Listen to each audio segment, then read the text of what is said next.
Hey, Brandon here from Poindexter with another video on our startup journey. And this is week number 3, or video number 3 in the process of documenting what it's like from an early stage startup's point of view as they build their company into an industry leader. And so if there's any sort of question about which we are the early stage startup, and we are the ones documenting what it's like as we build. So that's where we are.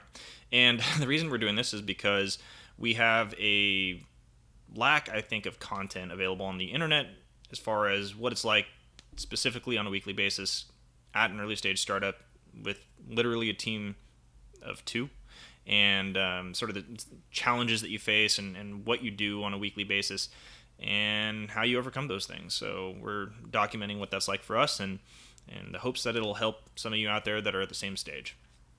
And this week we're doing the video a little early. It is Wednesday right now, 9:30 Wednesday.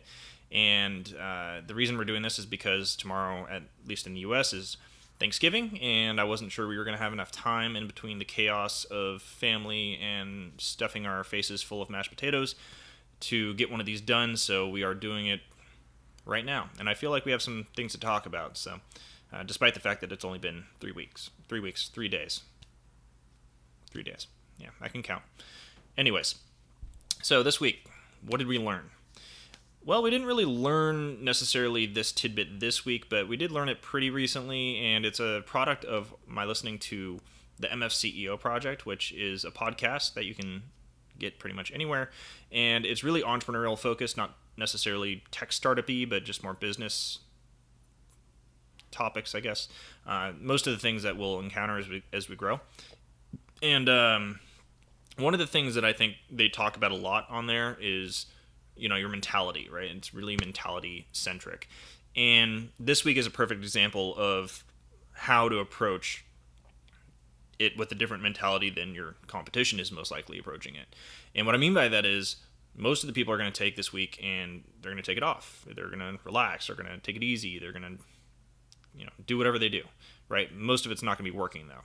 And especially if you're dealing with, competing with larger companies that have better funding than you, a lot of them are going to be just hanging out.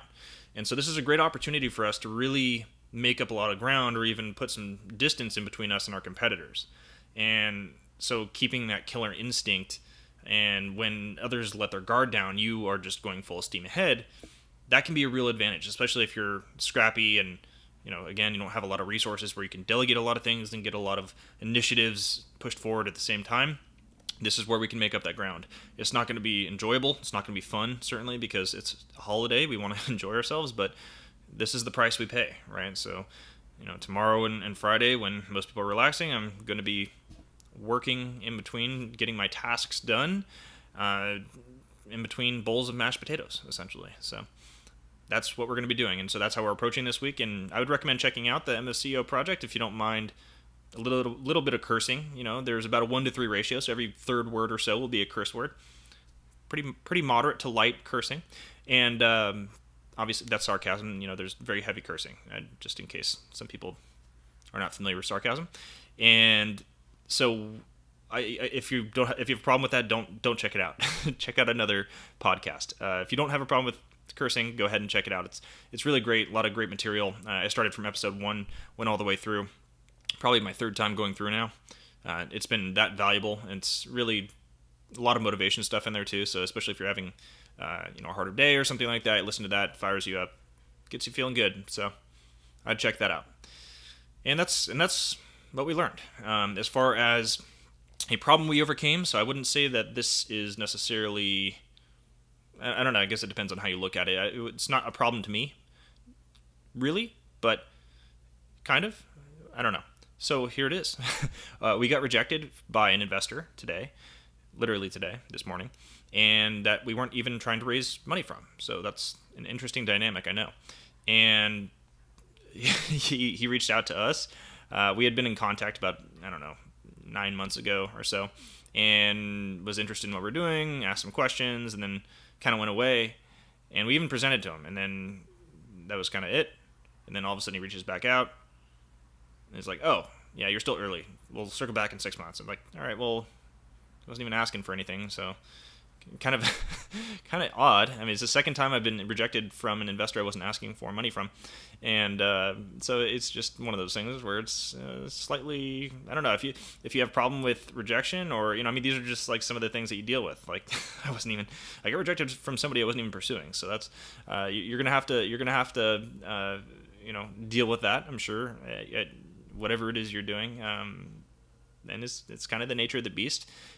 Don't let it bother you.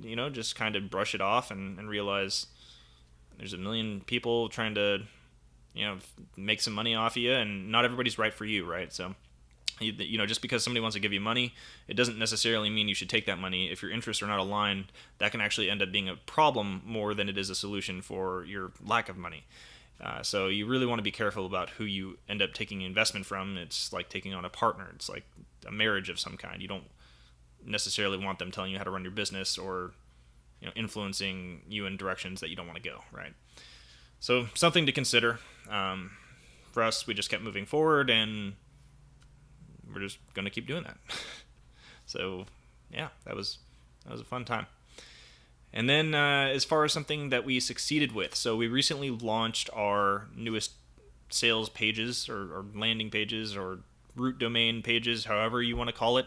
Our website, essentially, not the app domain, but the main domain. And we're excited about that because we have included a pivot, so to say, in the marketing copy, where we are changing the value proposition as far as what we are communicating to people landing on those pages, and we're interested to see what kind of results that'll have. And we're also, to add a caveat, we're also highlighting some new features that weren't necessarily prominently displayed before. So we're hoping that drives some more conversion as well. We'll keep you updated on how that goes. It's only 3 days in. We launched on Sunday evening, so we don't have enough data to make any concrete conclusions yet. I'll be sure to update you all as far as how that goes, and some of the things that we learn with that redesign, with that relaunch. And so that's been our 3-day week so far. And if that has been helpful, then I feel like we did a good job then. If not, please let me know in the comments. And if you want me to stop doing these videos because it makes you angry, angrier than you've ever been at anything, I'll take that into consideration. Yeah. So for those of you in the U.S., have a happy Thanksgiving, and I'll see you all next week.